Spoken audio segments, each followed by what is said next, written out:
I thought leaving Eli would break his heart, but I never imagined karma would break mine first.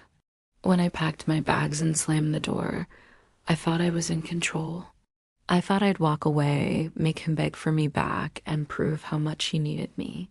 But karma, it doesn't take sides, it just waits and watches.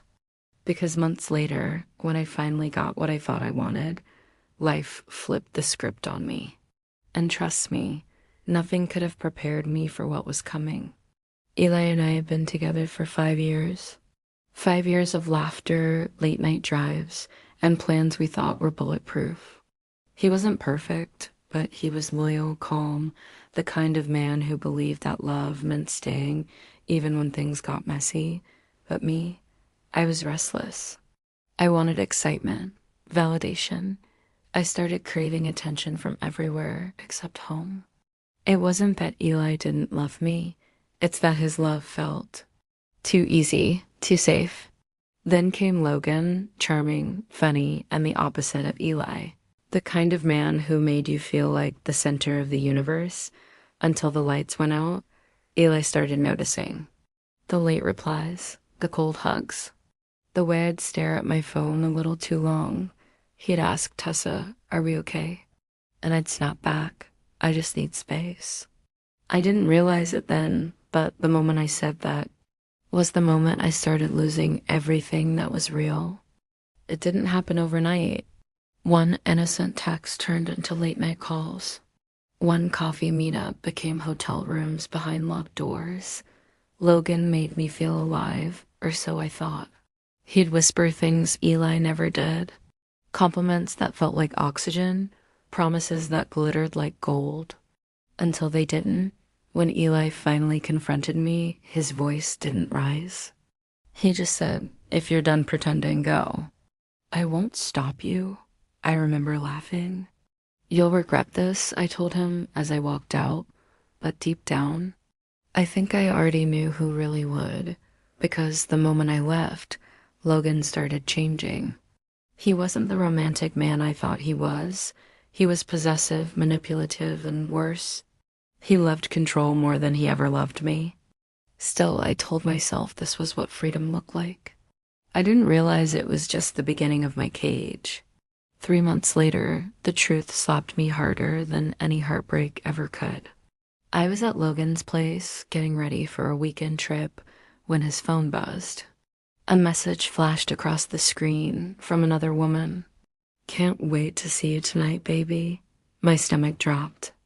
I scrolled, and what I saw felt like deja vu. Messages, photos, voice notes, the exact same words he once sent me.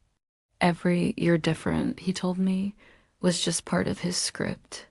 I confronted him, trembling. He smirked and said, "Did you think you were special?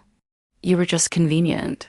I packed my things that night, but when I tried to call Eli, his number was blocked. His silence stung worse than the betrayal, because that's when I realized the only person karma was teaching a lesson to was me. For weeks, I avoided everything that reminded me of Eli, but karma wasn't done with me yet. One evening, a mutual friend invited me to a small gathering. Against my better judgment, I went. And that's when I saw him. Eli, standing there, calm, composed, radiant in a way I'd never seen before. Beside him was someone new. Her name was Arya. She laughed freely, eyes glowing with the kind of peace I once destroyed. When Eli noticed me, he didn't gloat. He didn't even smirk. He just nodded politely, like I was a stranger passing by, and that was the revenge.